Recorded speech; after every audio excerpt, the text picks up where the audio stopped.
Olá, ser de luz, seja muito bem-vindo a mais uma aula da nossa escola. A aula de número 3, nós vamos falar sobre inteligência emocional. É mais uma aula do nosso módulo de despertar o ser humano e ela é totalmente complementar à aula que tivemos de necessidades emocionais básicas. Por quê?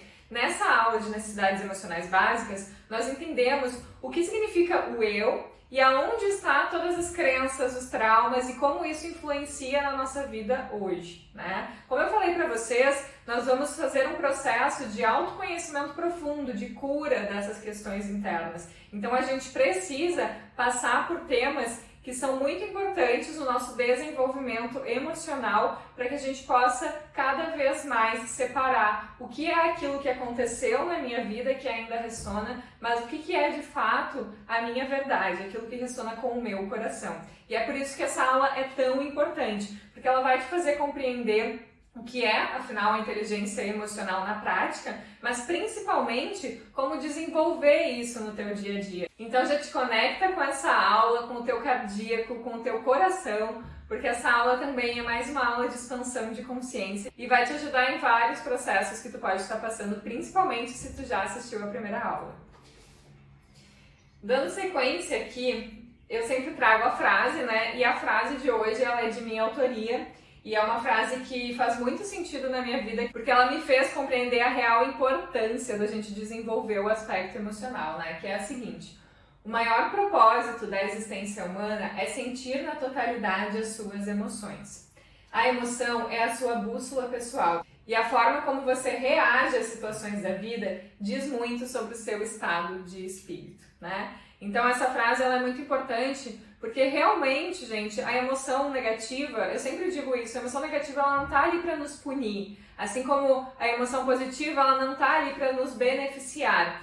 Tudo é uma polaridade. Mesmo nível que existe a sombra, existe a luz. Então, a emoção positiva, ela é um indicativo de que eu estou alinhado à minha verdade, que eu estou alinhado aos meus caminhos, mas a emoção negativa também é uma bússola, um indicativo de que, opa, peraí, tem algo que eu preciso olhar para cá, porque afinal, se eu estou ressonando com isso, se isso está me afetando de alguma forma, significa que existe algo dentro de mim que eu tenho que olhar, né? Então, a raiva, a tristeza, o medo, enfim, são todos indicativos de que a gente precisa olhar para um aspecto dentro da gente que a gente está precisando trabalhar, né? E é por isso que sentir as nossas emoções e desenvolver a inteligência emocional é muito importante.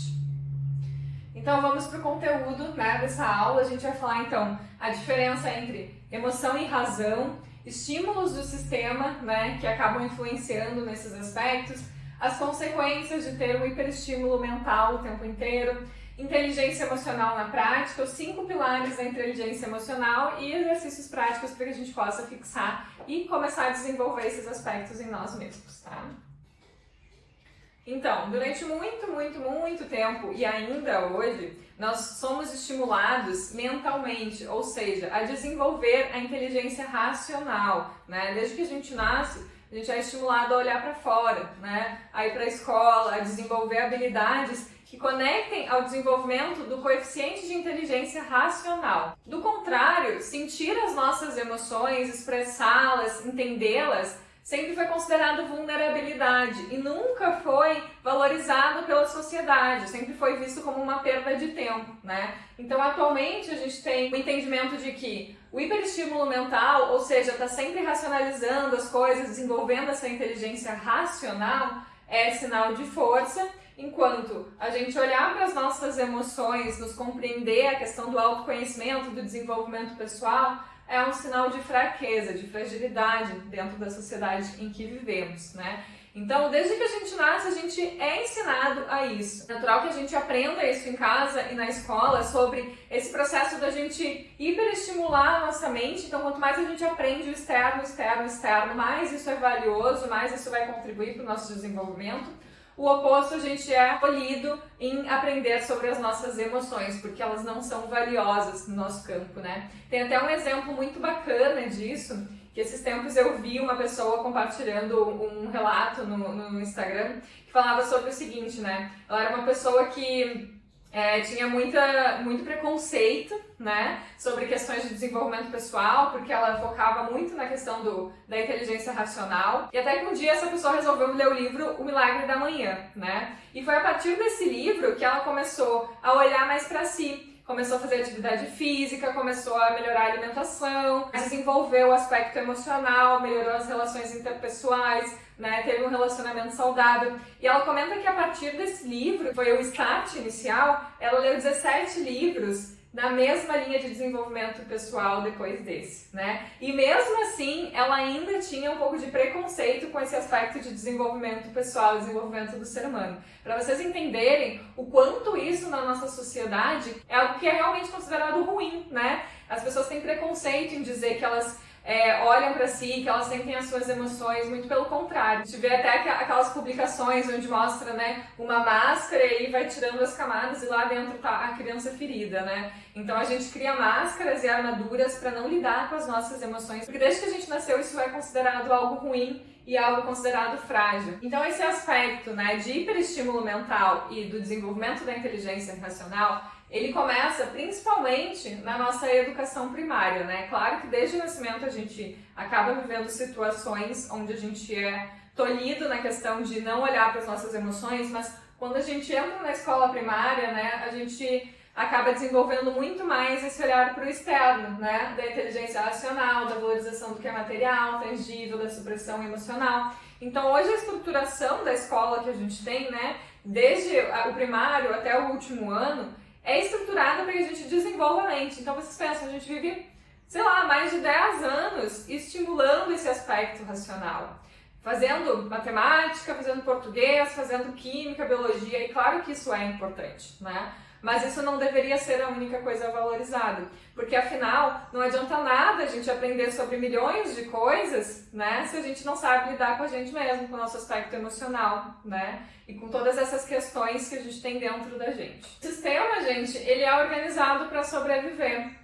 Então, a gente tem estímulos do sistema o tempo inteiro, né, principalmente como a gente viu ali, desde a escola primária, onde a gente faz o quê? Entra na escola primária, fica ao longo de anos e anos desenvolvendo o aspecto emocional, depois é inclinado, incentivado a fazer uma faculdade que seja aceita pela sociedade, que seja algo formal, né? Depois é inclinado a ir para o mercado de trabalho, ter uma profissão que seja bem vista no mercado de trabalho, justamente para quê? Foco em gerar capital, né? Impostos, bens de consumo, necessidades de consumo de forma geral, as pessoas, né, fazerem a roda girar, ver para nutrir e alimentar o sistema, né? Nesse sentido, há uma supervalorização dos padrões tradicionais impostos, né? Que é o quê? Bom, se você não fizer hoje em dia, né? Hoje em dia, se você não fizer uma faculdade, um mestrado, um doutorado, uma pós, sei lá o quê, e você não tiver um emprego assim assado, então quer dizer que você não tem sucesso na vida, né? Se você não foca em gerar capital, em fazer a roda girar, em nutrir esse sistema, você é considerado um fracassado, né?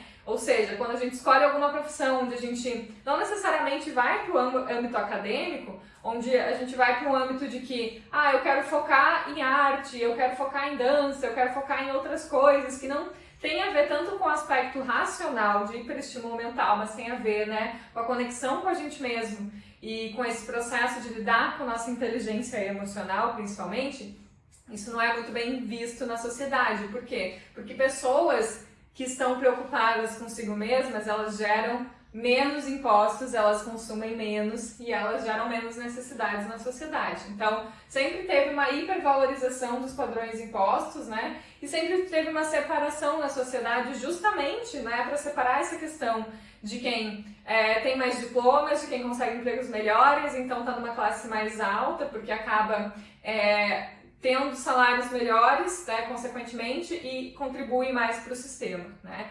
O oposto da mesma forma, né?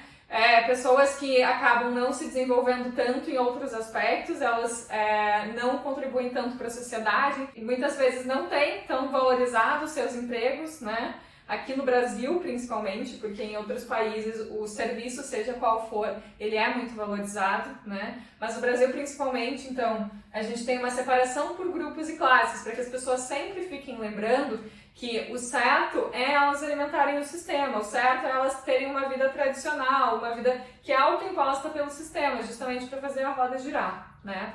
E isso a gente vai criando de mecanismo na nossa mente e vai entendendo cada vez mais que a gente precisa se encaixar, a gente precisa se encaixar aí nesses padrões, precisa se encolher para caber. E é por isso que a gente vê muita gente frustrada hoje em dia, porque faz coisas que não necessariamente é aquilo que ressoava com o seu coração, não necessariamente é aquilo que a pessoa já tem uma aptidão natural, um dom, mas é o que ela sempre ouviu que era necessário que ela fizesse. Então por isso que a gente vê muita gente infeliz nas profissões, de ter um vazio existencial, de não encontrar propósito naquilo, justamente porque a gente sempre foi hiperestimulado ao desenvolvimento racional. Então, por exemplo, se desde criança eu não tive essa boa performance na escola, né? Se eu não tinha facilidade nesse desenvolvimento racional, então eu já era separada como uma aluna, né, que não tinha tanta facilidade de aprendizado, né, que tinha problemas, enfim. Hoje na educação que nós temos, não se olha para as potencialidades de cada pessoa, né? A gente olha só para aquilo que é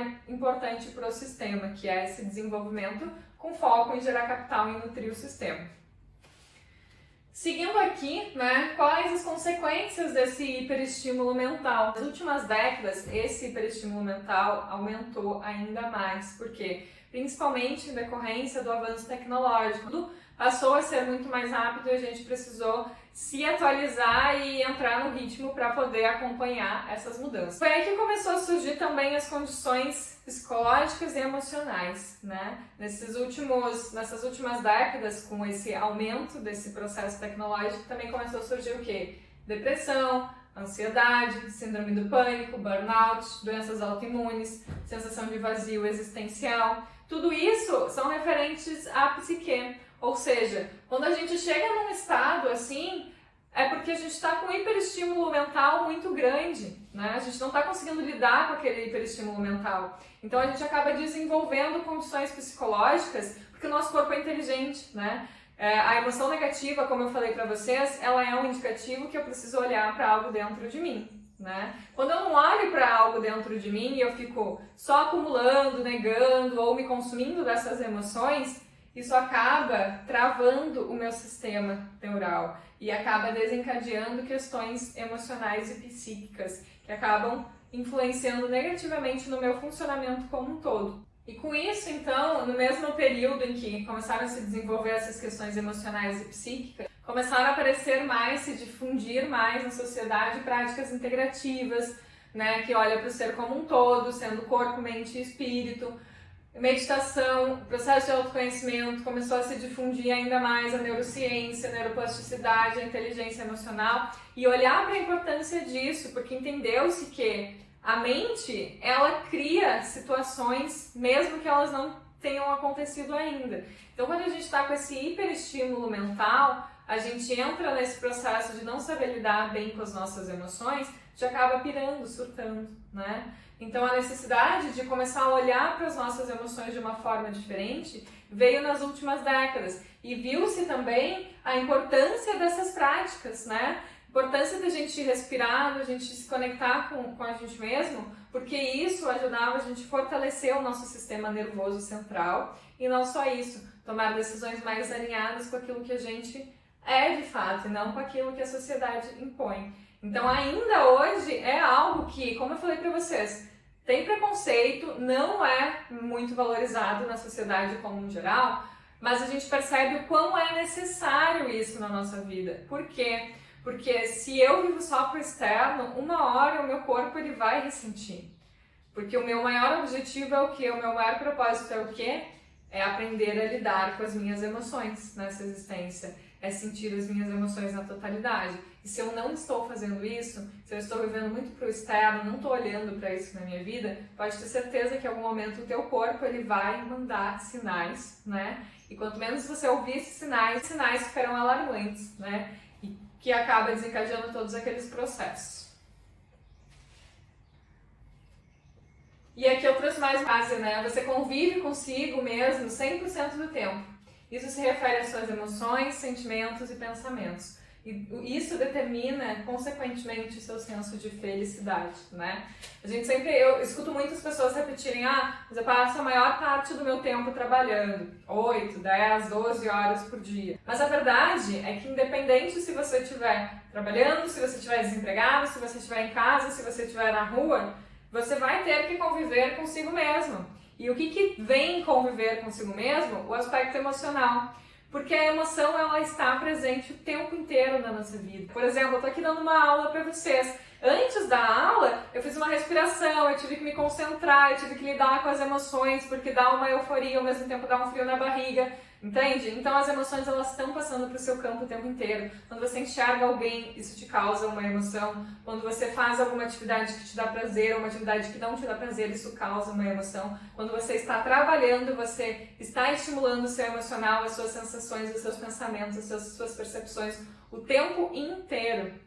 Até no seu sono você está estimulando o seu campo emocional, porque por mais que você não lembre dos seus sonhos, eles estão ali e eles estão sendo envolvidos em linha com o teu gradiente e o teu nível de consciência, né? Enquanto você lida com as suas emoções. Então você percebe que o tempo inteiro você está sentindo emoções, né? Emoções, sentimentos, e você, consequentemente, está tendo pensamentos a partir disso. Então, não é o mais importante o trabalho, o aspecto profissional, não é mais importante o externo, né? O importante é o interno, o quanto eu sei lidar com as minhas emoções, o quanto eu sei controlar a minha mente e não me deixar ser controlado por ela. Tá? E com isso, gente, vem a autorresponsabilidade, né? Por quê? Porque para que eu possa aprender a lidar com as minhas emoções, eu preciso aceitar elas, eu preciso acolher, eu preciso olhar para elas como minhas. Por quê? Porque como a gente é focado em olhar para o externo e ver para o externo, quando eu sinto alguma emoção, eu busco respostas fora, né? Busco respostas no outro. Mas isso não faz o menor sentido. Porque o outro, a verdade é que o outro ele só tem o poder que a gente dá. Se a gente está se deixando afetar pelo outro, significa que a gente está dando abertura para isso. Significa que a nossa mente está nos controlando e não a gente controlando ela, entende? Então, a autorresponsabilidade está em tudo. No processo de autoconhecimento, ela anda lado a lado. Porque é impossível eu me descobrir, eu saber quem eu sou, eu me desconstruir, se eu não tomar esse processo como meu, se eu não agarrar como meu. E a autorresponsabilidade, ela está em linha com o quê? Com a inteligência emocional. E, novamente, não é a gente ir do 8 para o 80, não é, bom, agora eu estimulei sempre o meu cérebro, eu não quero mais, agora eu vou só sentir as minhas emoções. A gente precisa achar um equilíbrio, um meio termo para isso. A mente é uma biblioteca cheia de informações e muito sedutora, e ela também é necessária, assim como o nosso coração, que também carrega uma sabedoria incrível, inimaginável. Então, unir o aspecto, né, mente e coração é o que vai fazer você integrar os dois e ter uma vida muito mais abundante, alinhada e muito mais feliz, né? Que é o seu senso de felicidade frente à vida. Eu gosto de uma consciência que um amigo meu traz que diz o seguinte, né? É olhar para frente, para o horizonte, e olhar para baixo, para onde a gente está pisando. Então, quando você está andando na rua, se você olha só para baixo, você deixa de enxergar o que tem à sua frente, né? A paisagem, o que está lá na frente que eu preciso prestar atenção. Agora, se eu estou olhando só para frente e eu não olho no chão onde eu estou pisando, é possível que eu tropece, que eu caia, que eu não consiga seguir. Por quê? Porque eu não estou prestando atenção no meu caminhar. Então, é olhar para baixo e para frente, para baixo e para frente, para baixo e para frente, ou seja, mente e coração, mente e coração, mente e coração. Equilíbrio, caminho do meio, né? E entrando aqui, né, o que é a inteligência emocional? Basicamente, inteligência emocional é a capacidade de perceber e identificar nossos próprios sentimentos e das outras pessoas, de nos motivarmos e gerirmos impulsos dentro de nós e em nossos relacionamentos, né? O pai da inteligência emocional é esse cara aqui, o Daniel Goleman. Foi ele que começou a trazer esse assunto, né, e acabou se difundindo ainda mais a partir dele. Ele é jornalista, psicólogo, escritor, né, e ele vem dedicando a sua carreira principalmente aos avanços no estudo do cérebro e das ciências comportamentais. Na minha visão, essa hipervalorização daquilo que é material e tangível, ela é muito sem sentido. É só a gente parar para observar aquilo que a gente sente. A energia, por exemplo, mas energia não existe, só existe matéria. Não existe? Quando tu vai em um ambiente onde as pessoas só reclamam, onde elas têm uma carga emocional mais pesada, onde é um ambiente mais tóxico, você não sai de lá sugado?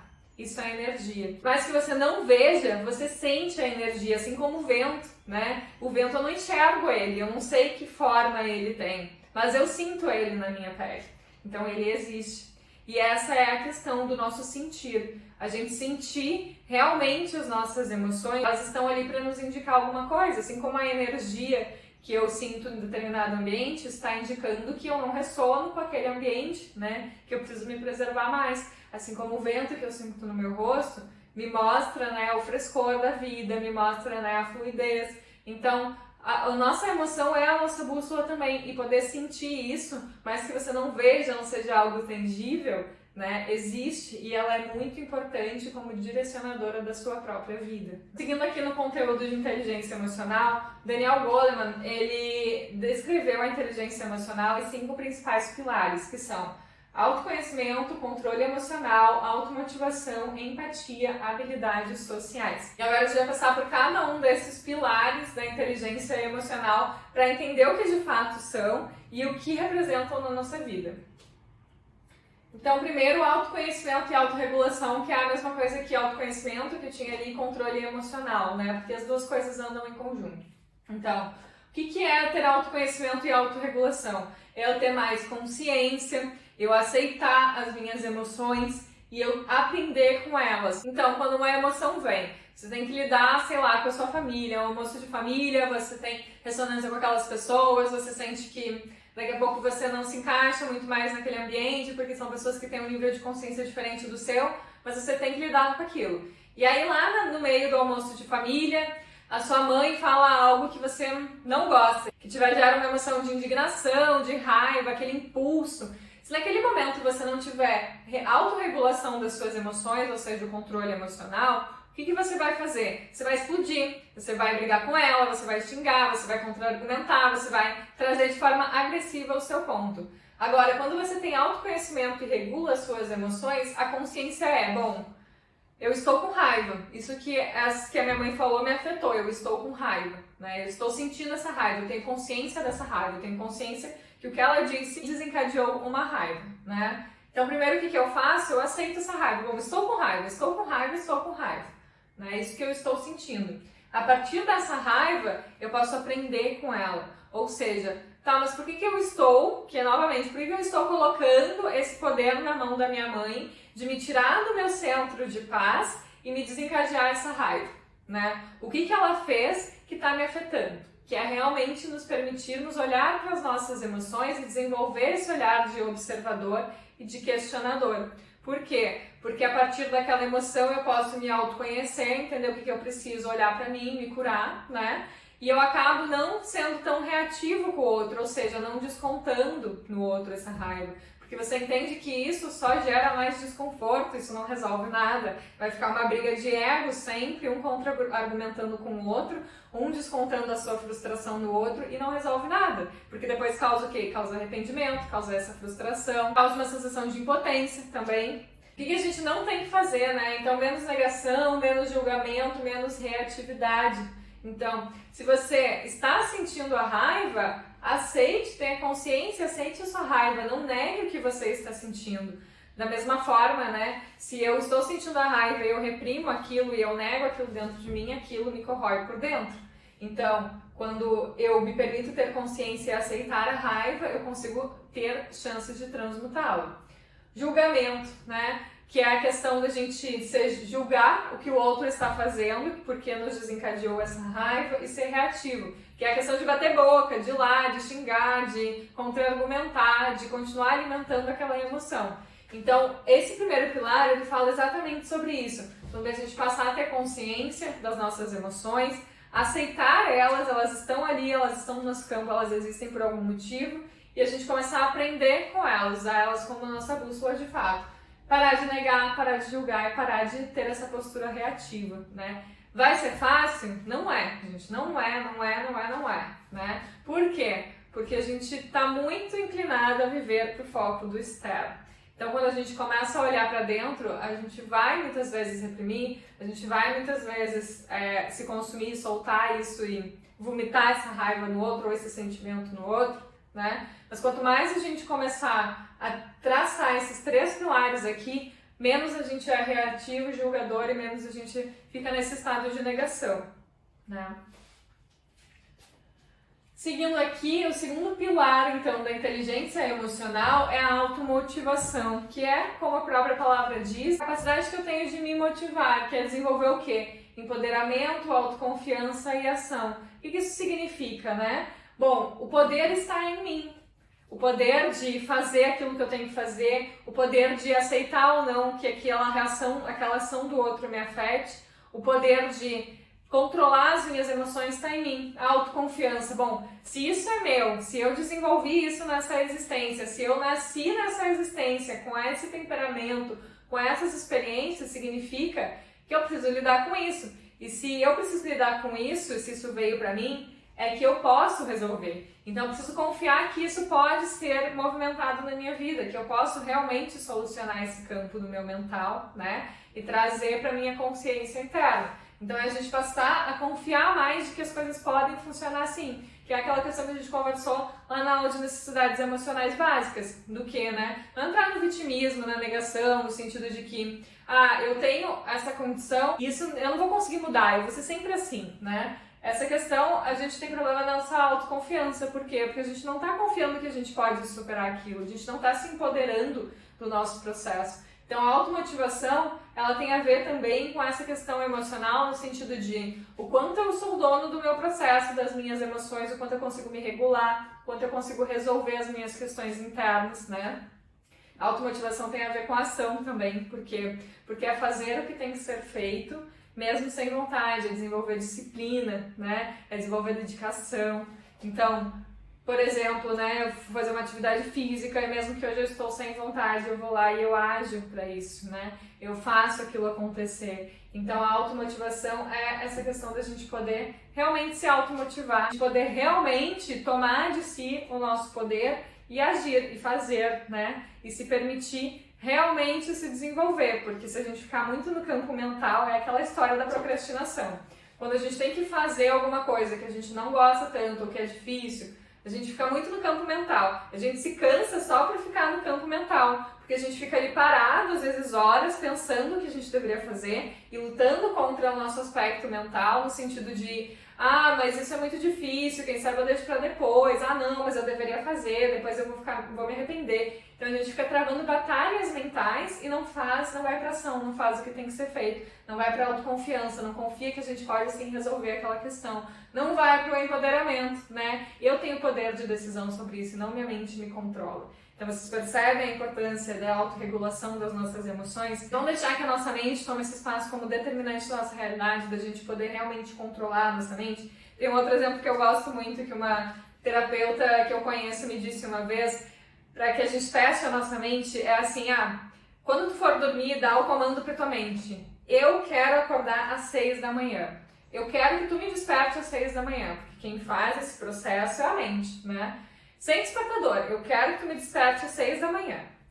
E aí a gente relaxar, né? Não é ficar ali meio dormindo, meio acordado, porque vai ficar preocupado. Isso não é controle emocional, né? É a gente dar o comando pra mente e entregar, e dormir e esquecer da vida, né? E aí que a gente vê se a gente tem realmente esse controle mental, porque se a gente acordar 6 horas da manhã, significa que a gente tá com esse controle da nossa mente. Agora, se a gente ficar muito nesse pensamento de que será que a gente vai acordar, será que não, porque o despertador não tá ligado, enfim, então quer dizer que a nossa mente ela tá nos controlando, né? Então esse é um exemplo bem legal pra gente saber que nível que tá o nosso controle mental e emocional, né? O que não tem a ver com a automotivação, né? A gente se vitimizar, ou seja, é o oposto de empoderamento, né? A gente se colocar como vítima do processo. Transferência, que é aquela questão de transferir a nossa responsabilidade para o outro, porque o outro é responsável por eu estar me sentindo assim. E incoerência, que é o quê? Bom, eu me comprometi a fazer algo, mas eu não estou indo em linha com aquilo que eu me comprometi, eu não estou indo para o campo da ação, eu estou vivendo no campo mental. Ou aquilo que eu penso não está em linha com a minha ação, é um fato de incoerência, né? Isso não tem a ver com a integridade do nosso ser. Então não tem a ver com esse aspecto da automotivação e acaba sabotando esse aspecto de ter essa automotivação também. Então, para a gente desenvolver a automotivação, a gente tem que ter empoderamento, autoconfiança e ação. O quarto pilar é a empatia, que é um pilar muito importante também, afinal, né? É acendendo a sua própria luz que você ilumina mais caminhos ao seu redor. Então, quando você se cura, quando você consegue se colocar no lugar do outro, quando você consegue olhar para o outro com compaixão, com compreensão, né? Você consegue também ter mais resiliência. É entender que a gente não sabe a realidade do outro, a gente não sabe o que o outro está passando. Por exemplo, o exemplo da mãe, né? A gente tem que entender que a nossa mãe, por exemplo, é uma pessoa mais velha. Ela viveu em outro período, né? Onde a educação ainda era mais rígida e menos era valorizada essa questão de desenvolver a inteligência emocional. Então a gente tem que entender que muitas vezes os nossos pais eles não têm essa inteligência emocional. Então eles agem no automático, eles agem por impulso, eles agem conforme as crenças, sempre ali alimentando aquele padrão, né? Então a gente não sabe exatamente como foi a vida dele, mas a gente pode entender que ele não teve esse desenvolvimento de inteligência emocional. Então se a gente é reativo muitas vezes com as coisas, imagina eles, né? Outro exemplo, vou dar um exemplo meu, que pra mim é muito forte, que é algo que eu tô trabalhando na minha vida, né? É algo que eu percebi e que eu não quero mais ter, mas que às vezes nem sempre é fácil de controlar, que é, por exemplo, eu sou uma pessoa muito prática, eu não gosto de complicar as coisas, eu gosto de resolver, né? Então quando eu vejo outras pessoas muito complicando ou né, questões muito burocráticas, que a gente tem que resolver questões de leis, sei lá, até ligar para o teleatendimento de operadoras para resolver questões que a gente não deveria estar se incomodando por isso, né? E eu costumo ser muito reativa nesses casos, eu costumo ser muito explosiva porque eu fico muito indignada com essa situação. Então vou dar um exemplo, o que aconteceu ontem para mim. A gente foi no cartório e a gente fez uma renovação da nossa certidão de nascimento, né? Como o meu cartório é lá de Uruguaiana, eu tive que pagar 2 vezes, pagar o cartório de Porto Alegre e o cartório de Uruguaiana. E aí, quando eu fui retirar a certidão, que a gente precisava para fazer um outro trâmite, tava o nome da minha mãe errado. Eles escreveram, acho que pelo jeito é digitação, mas escreveram errado. Em primeiro momento, eu não curti, eu não gostei, né? Mas eu também não reagi de forma reativa, porque eu entendo que as pessoas podem cometer erros, né? E aí ele foi, só que eu disse assim, olha moço, eu tô com urgência, eu preciso dessa certidão ainda hoje, né?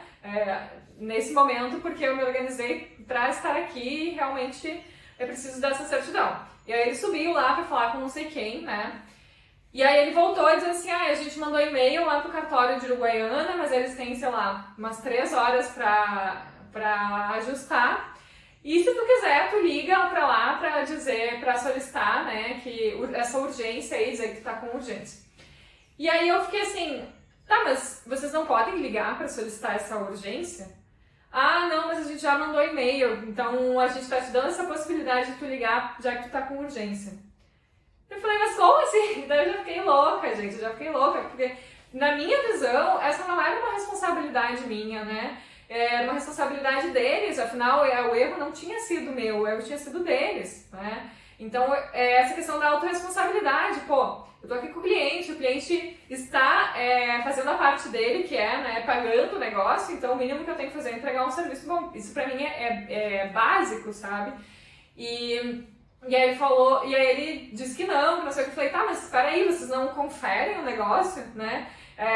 São 2 cartórios envolvidos, não tem uma conferência lá e uma conferência aqui antes de entregar o documento pro cliente. Então eu já fiquei contra-argumentando com o cara, já descontei minha raiva com o cara, liguei lá pro cartório de Uruguaiana, já descontei minha raiva da mulher, entende? Então eu percebo que são coisas que pra mim ressonam muito e eu fico indignada e muitas vezes eu ajo por impulso. Depois, de certa forma, eu acabo me arrependendo. Por quê?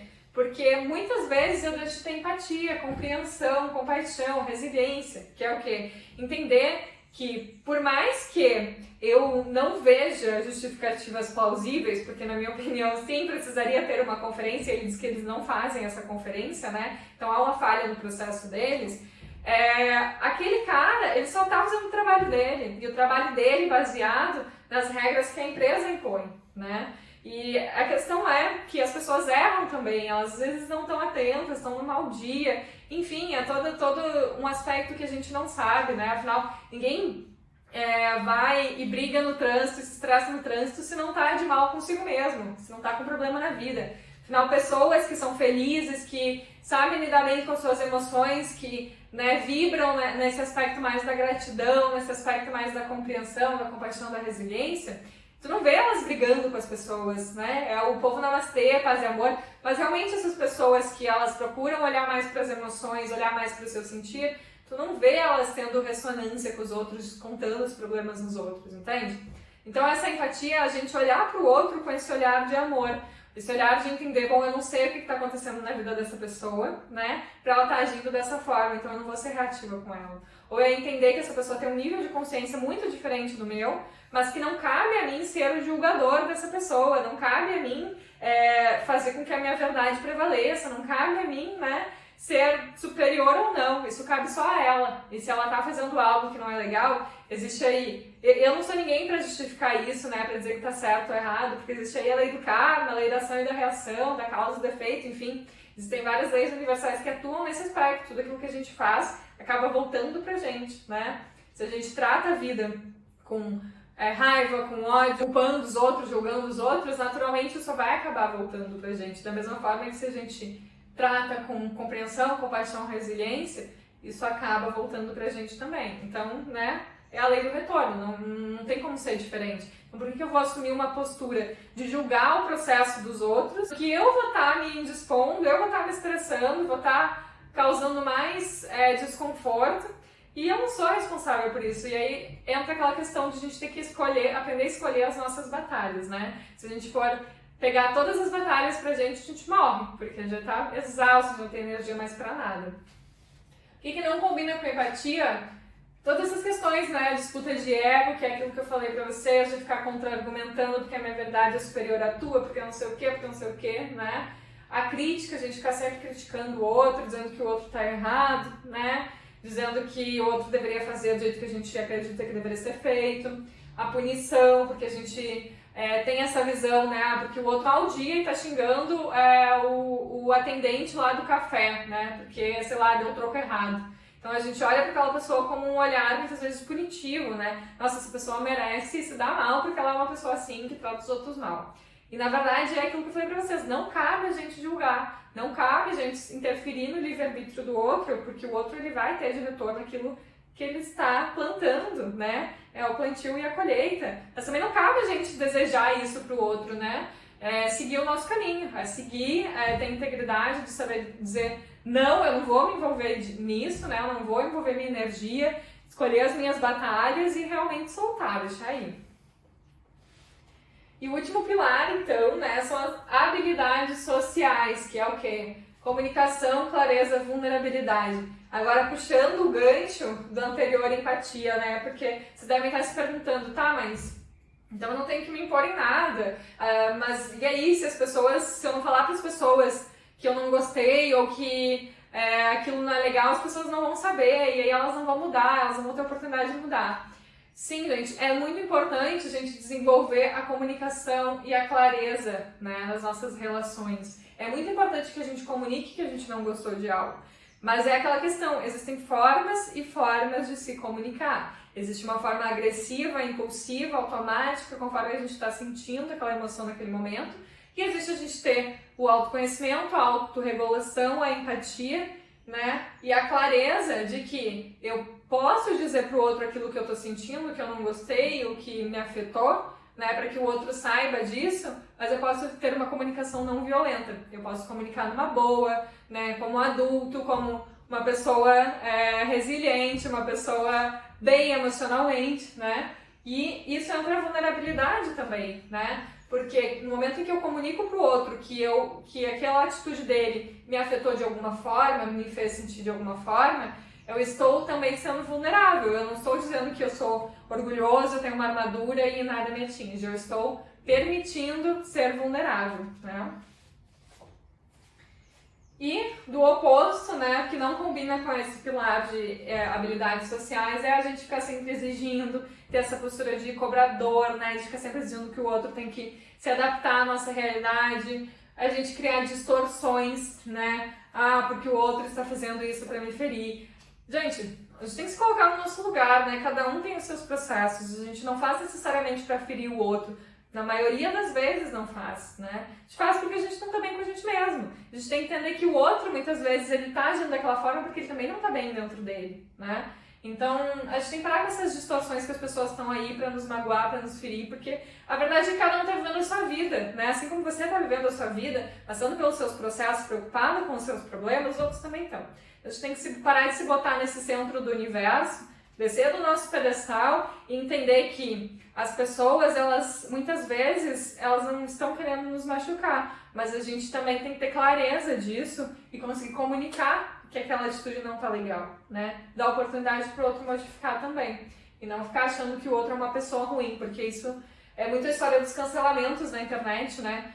A época dos cancelamentos, do julgamento, né? Do juiz de valor, que aponta o dedo pra dizer que fez errado, que é uma pessoa ruim, que é uma pessoa assada, né?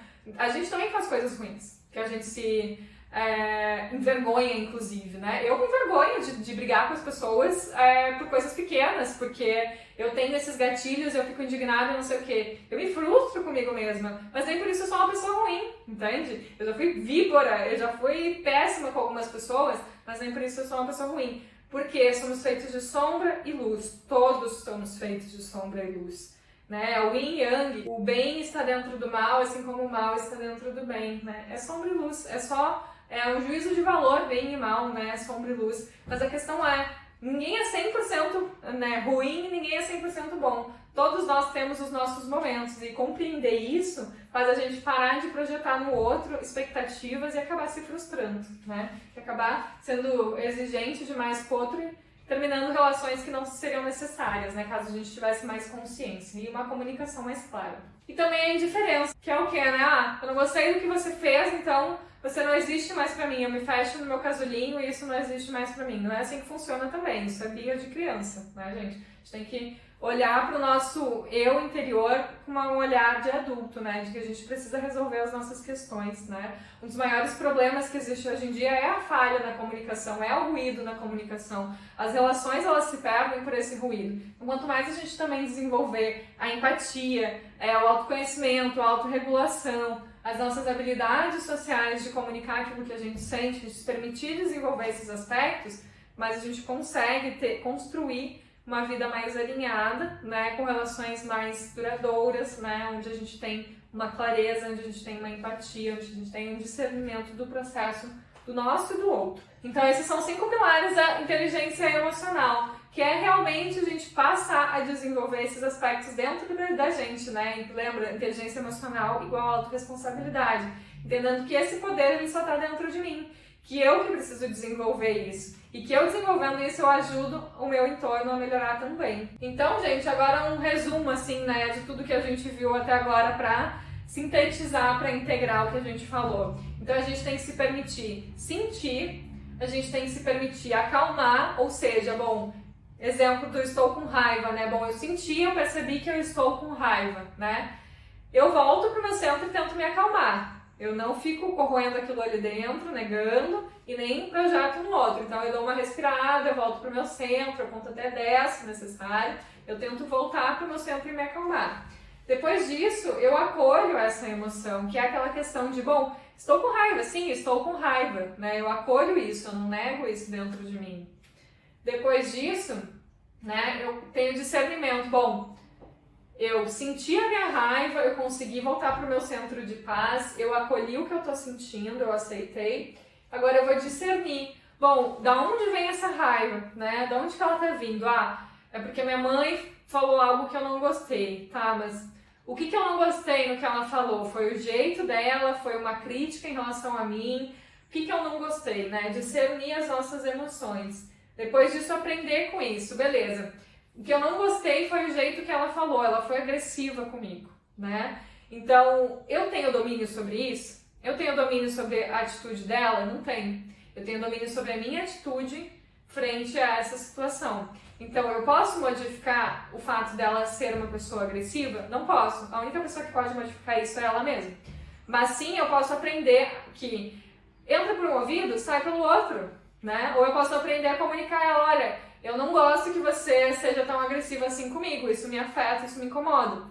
Talvez ela seja mais agressiva ainda, por quê? Como eu disse pra vocês, os nossos pais, eles viveram em outra época onde eles têm muito menos o desenvolvimento da inteligência emocional. Então, para eles, Você falar que eles são pessoas agressivas ou que eles falam coisas que você não gosta é uma ofensa, né? E não uma forma de uma comunicação, de ajuda, seja de clareza, seja lá o que for, né?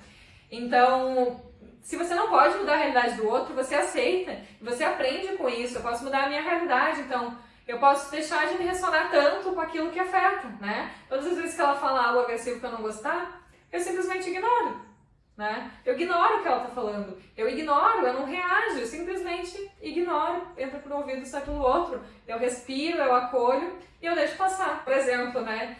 Eu sempre fui uma pessoa enérgica, incisiva, né? Sempre me impus muito nas situações, né? Como eu falei pra vocês. E eu sempre fui uma pessoa muito reativa, desde criança. Então, quando acontecia algo que eu não gostava, eu ia lá, explodia, rodava a baiana, xingava, arrumava treta, né? E ao longo do tempo, eu percebi que uma forma de trabalhar esse aspecto dentro de mim é realmente tendo o meu tempo, me fechando no meu casulo, para conseguir lidar com aquela emoção, soltar e depois voltar e ter uma conversa tranquila com aquela pessoa, né? Então, quando eu e o Diego a gente tem as nossas tretas, eu falo pra ele, olha, eu preciso do meu espaço, eu preciso do meu tempo, não fala comigo agora, né? E aí, dependendo da situação, eu tenho que falar uns minutinhos, uma hora ou mais, enfim, né? Pra eu realmente poder soltar aquela emoção, liberar, né, me acalmar e depois conversar numa boa com as pessoas, porque eu sei que se eu conversar naquele momento e aí tiver muita contra-argumentação, que é aquela disputa de ego, porque um tá certo, outro tá errado, não sei o que, eu sei que eu vou explodir, eu sei que eu vou estourar. Então não tem problema nenhum se tu tá lá no almoço de família, te fechar no teu casulinho. Talvez tu não vá levantar da mesa e ir pro teu quarto ou ir pra longe, né? Mas assim, te fecha na tua bolha. Imagina que existe uma esfera de luz ao teu redor. Isso não serve só para trabalhar as questões energéticas, às vezes serve para fechar o nosso campo frente àquela energia, né, em frente àquela situação que tá ali. Então imagina que tu tá lá preso no teu casulinho e que ninguém pode te atingir. E faz ali, come, faz o que tem que fazer e depois sai, entendeu? Então, a gente tem que arrumar, e isso faz parte do nosso autoconhecimento, a gente entender de que forma a gente regula as nossas emoções, o que a gente pode fazer realmente, não para negar e nem para explodir, mas realmente para acolher, né, para sentir, para se acalmar, para acolher, para discernir e aprender com aquilo, né, entender qual é o nosso papel com aquilo. Também agir, né? Depois a gente aprende, a gente age. Então, por exemplo, bom, se até pouco tempo atrás eu estava sendo reativa com as pessoas, eu aprendi que isso não é legal, né? Eu aprendi que isso tem a ver muito mais com como eu reajo, com o meu temperamento, ou enfim, com as minhas questões internas, eu vou começar a agir de uma forma diferente. Talvez de 10 vezes eu consiga uma, duas, mas é um processo, né? É melhor do que nada. Então a gente vai começando a colocar na prática esse processo de aprendizado que a gente tem a partir de sentir as nossas emoções e desenvolver a nossa inteligência emocional.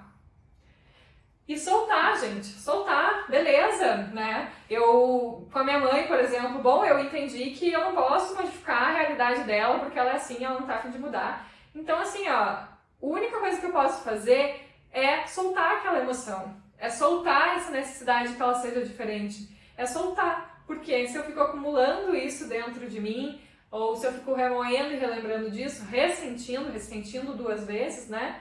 Isso vai me machucar por dentro.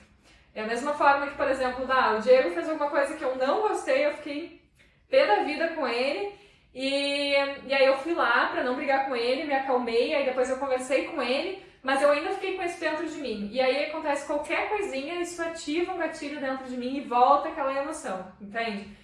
Isso não é curar, isso não é a gente aprender a acolher e realmente discernir as nossas emoções. A gente tem que soltar. Eu perdoei o outro, eu solto isso. Eu me perdoei, eu solto isso. Afinal, eu não posso modificar o que aconteceu na minha vida, mas eu tenho sim o poder de modificar a minha reação frente às situações no que vai acontecer depois, entende? Então é muito importante esse movimento de soltar, desapegar de fato. E aqui eu quis trazer 2 frases para vocês, né, que representam muito para mim esse aspecto de desenvolver a inteligência emocional e de lidar realmente com as nossas emoções, que é o quê? A dor é inevitável, o sofrimento é opcional, que é a questão de ressentir, né, gente? Aquilo que nos causou aquela raiva, aquela emoção, aquele sentimento, aquela tristeza, é inevitável, aquilo nos causou, né, a gente já sentiu. Mas a gente ficar revivendo, remoendo, brigando, né, isso é opcional, é uma opção nossa. A gente não lidar com aquilo, a gente não aprender com aquilo e soltar. Então Buda já dizia, né, a dor é inevitável, o sofrimento é opcional. E eu também trouxe outra frase, né, é o caminho do meio que leva à própria libertação, que também é de Buda. Por quê? Não é nem no 8 e nem no 80, não é nos extremos, é a gente achar o caminho do meio. Se eu não posso fazer nada frente a essa situação agora, então eu crio um mecanismo de neutralidade, né? Eu tento me tirar dessa situação e entender o que de melhor eu posso fazer nisso. Eu deixo de ir de um extremo para o outro e realmente assumo esse meu caminho de neutralidade, de realmente entender qual que é a minha ação frente a essa situação. Eu me permito me acalmar, me acolher e realmente discernir o que é o meu aprendizado sobre isso. Então essas duas frases, elas representam muito esse processo de inteligência emocional, da gente realmente aprender com as nossas próprias questões e não ficar refém delas, né? Bom, o conteúdo da aula era esse, tá? Eu espero que tenha ficado claro para vocês. Qualquer dúvida também, envia ali nos comentários da aula, envia no Instagram, enfim. E a gente vai para os exercícios práticos. E o exercício prático que eu trouxe hoje para vocês é um teste de inteligência positiva que tem lá no site da Companhia das Letras. Eu deixei o link na descrição da aula para vocês acessarem. Que ele é um teste muito legal para a gente começar a ter consciência de como anda a nossa inteligência emocional, né? Ele é um questionário que tem várias questões. No final ele vai trazer um relatório para ti, dizendo como que tá a tua inteligência emocional, se tu tá muito se a tua mentalidade ela tá mais na questão do sábio ou do sabotador, né?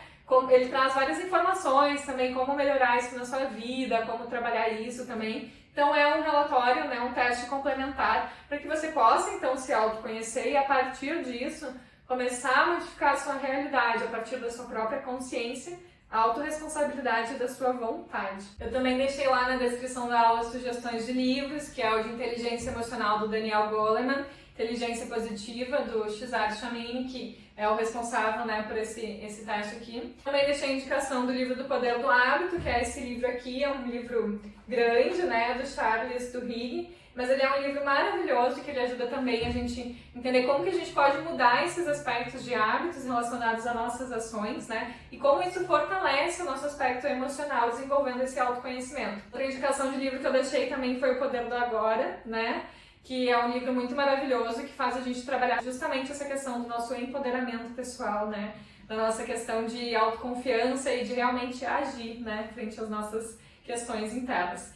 Então essa foi a nossa aula de hoje. Gratidão imensa pela sua presença. Eu espero que você tenha conseguido identificar pontos dentro de você para começar a trabalhá-los na sua realidade, para que assim você possa acender a sua própria luz e, consequentemente, iluminar caminhos ao seu redor, abrindo espaço para a autocura e para a cura do planeta.